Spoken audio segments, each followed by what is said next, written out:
Welcome everyone. This is Ho-Jung Kim from Kim Coaching Group. Today I'd like to talk about the confidence versus skills.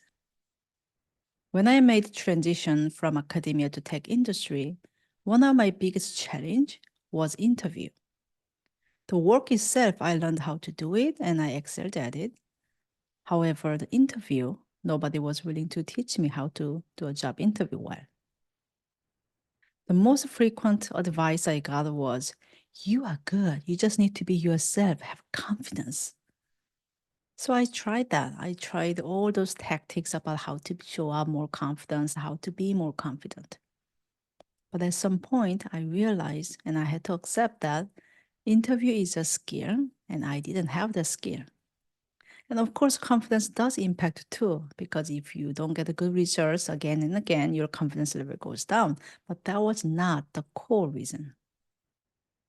I remember somebody said that he was so good at interviewing. So he can just get a job every time he gets interviewed. He gets multiple offers. That's easy. But once he actually starts a job, he's struggling to get the performance. So he had the opposite problem than I have. I had a hard time interviewing, but once I get a job, I did well. But he did an amazing job at interviewing. But once he got a job, he struggled a lot. Interviewing is a separate skills. Just like in your job, you need the communication skills and you need the technical skills. Interview itself is also a separate skill. Since we are talking about interview, I want to share some of the challenges with the interview that I found. First is hard to find the support. As I said, the job, how to do work, I can learn from everybody around me, but they don't want to teach me how to do interview well. It's understandable, right? I may interview and then find other place and leave the company. So it's hard to find people who can actually support you with the interview. And two, it's even harder to find a domain-specific interview support. The generic questions, like your behavioral questions, and the kind of frequently asked questions out there during interview and how to answer them, those are available. But more important questions are your domain-specific questions, and that wasn't available to me. And three, even if I was just right person, I'm so ready and I'm all ready to show how qualified I am, sometimes the interviewer didn't really ask the right questions. For example, many, especially new interviewers, usually pick something that was challenging for them to test if the person knows about it or not, and go really deep into this one particular thing, which probably I never use in the work. And four, it's because of the confidence versus skill things. Most people said I should work on my confidence. I should work on my confidence. And nobody said, actually, interviewing itself is a separate skill and you need to learn that skill. So it took a while for me to realize actually I'm lacking skills, not the confidence. So although the confidence is a very busy buzzword that everybody talks about and everybody wants to have, think about if this is a really important thing for you right now.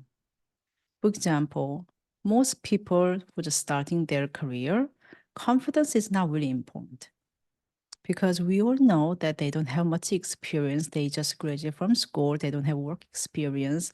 And you just need to show that you have the basic skill set, you have the capability, and you're motivated to learn and grow. And hiring managers often more focus on those potential than like what they already achieved. Of course, some of them can show the future potential a little bit more proof, like they already tried this, they already tried that. But we know that we have to teach them a lot of things from the beginning. So confidence itself is not as critical. I remember a recent graduate hire we made, and she was answering all the questions, but she was literally shaking.